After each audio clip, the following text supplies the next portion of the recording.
हर साल के एंड में हम लोग फटाफट से काम खत्म करते हैं सो दैट हम लोग अपनी न्यू ईयर की छुट्टियां अपनी फैमिली के साथ बिता पाएं। ऐसा ही सेम पिछले साल वरुण एंड गजल फाउंडर्स ऑफ मामा अर्थ ने सोचा था। उन्होंने जम के मेहनत करी, ड्राफ्ट प्रोस्पेक्टस सेबी के पास फाइल करा और अब टाइम था छुट्टियां लेने का, न्यू ईयर सेलिब्रेट करने का। तो छुट्टियां तो ली बट सेलिब्रेट नहीं कर पाए। सेबी के पास ड्राफ्ट प्रोस्पेक्टस फाइल करते ही न्यूज में रिपोर्ट्स आने लग गई कि कंपनी की वैल्यूएशन है $3 बिलियन, यानी 24,000 करोड़।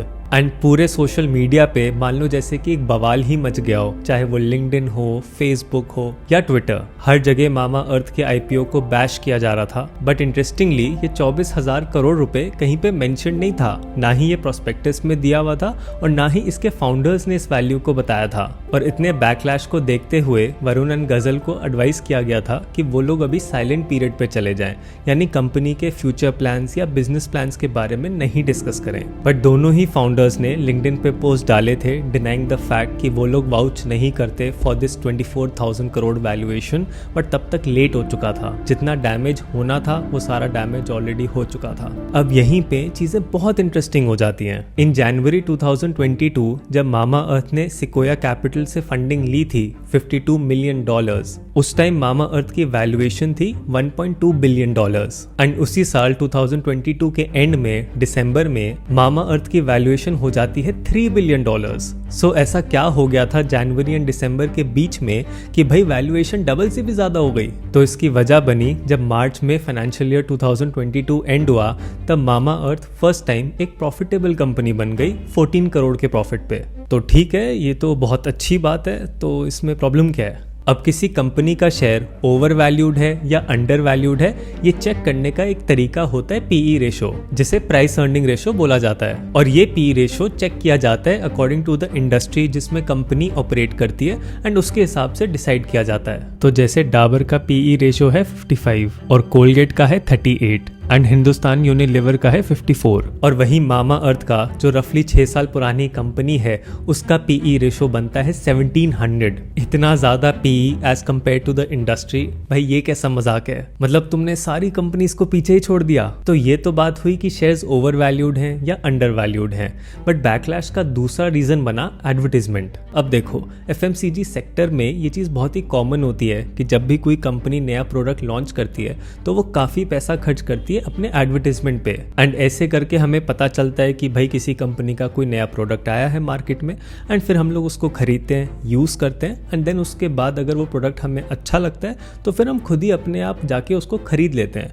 हमें बार बार एडवर्टाइजमेंट की जरूरत नहीं पड़ती। अब इसी चीज को चेक करने का एक मेट्रिक होता है रिटर्न ऑन एड स्पेंड। इसका मतलब ये है कि अगर ₹1 मामा अर्थ खर्च करता है एडवर्टीजमेंट पे तो उसे 2.6 रुपीज बदले में रेवेन्यू जनरेट होता है। तो ₹1 का खर्चा करो एडवर्टीजमेंट पे और उससे 2.6 रुपीज की सेल हो जाती है। और वही नायका ब्रांड का ये ROAS है 7.8 और हिंदुस्तान यूनिलीवर का है 10.6। और मामा अर्थ का ROAS पिछले 3 साल से रफली फाइनेंशियल ईयर 2020 से लेकर 23 तक 2.4 से 2.6 की रेंज में ही है। इसका मतलब ये निकल के आता है कि भाई हर साल आप ₹1 खर्च तो करते हो तो आपको ठीक है 2.6 का रेवेन्यू तो आता है।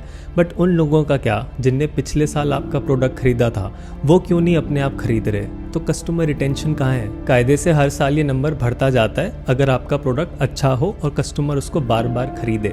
बट अगर ऐसा नहीं हो रहा है तो वो basically quality of the product पे एक सवाल उठाता है। अब सबसे कमाल की चीज, जब दिसंबर 2022 में मामा अर्थ अपना आईपीओ लेके आ रहा था तो उस टाइम वो रेस कर रहे थे 2900 करोड़ रुपीस, जिसमें से 400 करोड़ रुपीस फ्रेश इशू था एंड 2500 करोड़ रुपीस था ऑफर फॉर सेल। इसका मतलब ये है कि 2900 करोड़ रुपीस में से 400 करोड़ रुपीस कंपनी की एक्चुअल ग्रोथ में लगाया जाएगा और ये बाकी सारा पैसा 2500 करोड़ ये सारा जाएगा अर्ली इन्वेस्टर्स को, जिन लोगों ने कंपनी में शुरू में इन्वेस्ट किया था। तो ऑब्वियसली इतना बैकलैश देखते हुए कंपनी ने डिसाइड करा कि वो अपना आईपीओ थोड़ा सा पोस्टपोन कर रहे हैं और वो एक वेट एंड वॉच मोड में जा रहे हैं। जब उन्हें लगेगा कि मार्केट ठीक हो गया है तब वो अपना आईपीओ लेके आएंगे। और ऐसे ही देखते देखते भाई पूरा साल निकल गया और 31 अक्टूबर को उनका आईपीओ आ गया। अब 2023 आईपीओ में क्या हुआ उससे पहले मैं तुम्हें एक जादू दिखाता हूँ।